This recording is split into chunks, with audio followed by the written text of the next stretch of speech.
selamat datang di podcast sejarah kita, tempat kita ngobrol santai tapi penuh makna tentang sejarah Indonesia. Bareng saya Ryan Raditya dan saya Rizal Sedarbani. Kali ini kita bahas salah satu topik penting banget, yaitu sejarah pergerakan nasional Indonesia.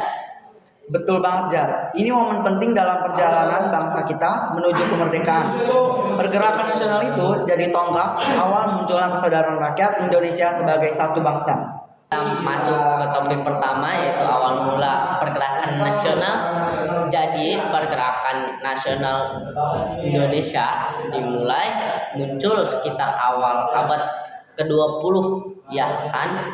Ya, tepatnya tahun 1908 saat berdirinya Budi Utomo. Ini dianggap sebagai awal mula pergerakan nasional. Organisasi ini didirikan oleh para pelajar School of Leading Fund in Dutch Artsen atau Stovia di Jakarta. Pendiri utamanya ada Dr. Suetomo, terus ada pelajar lainnya kayak Wahidin Suedipursodo yang punya gagasan untuk meningkatkan pendidikan untuk pribumi.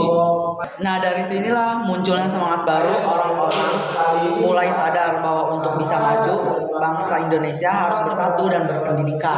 Sekarang kita masuk munculnya organisasi lain, kan? Setelah Budi Utomo bermunculan, banyak organisasi lain ya. Benar banget, misalnya Serikat Islam yang didirikan oleh Haji Samanhudi tahun 1911. Awalnya organisasi ini untuk melindungi pedagang pribumi dari persaingan tidak sehat dengan pedagang asing. Tapi lama-lama berkembang menjadi gerakan sosial dan politik. Terus ada juga Indische Partij pada tahun 1912 yang didirikan oleh 3 serangkai, yaitu Does Dekker, Dr. Cipto Mangunkurowo, dan Ki Hajar Dewantara. Mereka punya semangat dan nasionalisme yang kuat dan menyerukan kemerdekaan bagi Hindia Belanda. Selain itu, ada juga Perhimpunan Indonesia nih, Cil, di Belanda yang beranggotakan mahasiswa-mahasiswa Indonesia. Mereka memperjuangkan ide Indonesia merdeka lewat tulisan dan diplomasi. Kita masuk ke topik selanjutnya nih, Han. Sumpah Pemuda pada tahun 1928, yaitu tonggak persatuan. Kalau ngomongin pergerakan nasional, pasti nggak bisa lepas dari peristiwa besar, yaitu Sumpah Pemuda pada tahun 1928, Han. Setuju. Di sini para pemuda dari berbagai daerah mengikrarkan 3 hal penting. Yang pertama, bertumpah darah satu, tanah air Indonesia. Yang kedua, berbangsa satu, bangsa Indonesia. Yang ketiga, berbahasa satu, bahasa Indonesia. Itu luar biasa banget sih, Han.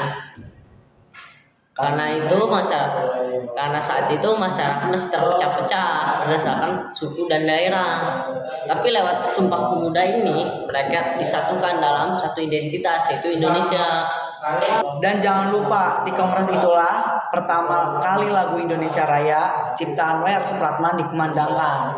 Sekarang sudah masuk topik perjuangan melalui politik dan pendidikan nih, Han. Wah, apa tuh, Cil?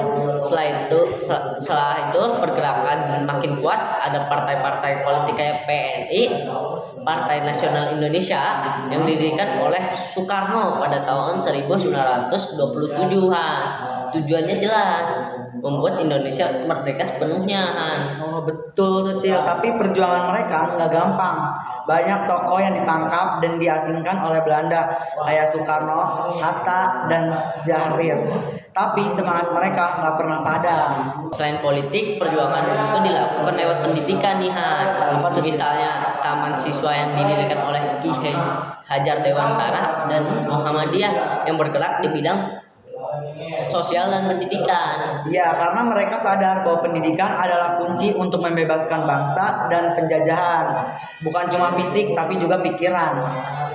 Sekarang kita masuk ke topik paling penting banget nih, Jar, yaitu menuju kemerdekaan. Akhirnya setelah perjuangan panjang, datanglah masa-masa sulit di Perang Dunia Kedua dan pendudukan Jepang. Tapi di balik penderitaan itu ada juga kesempatan untuk mempersiapkan kemerdekaan.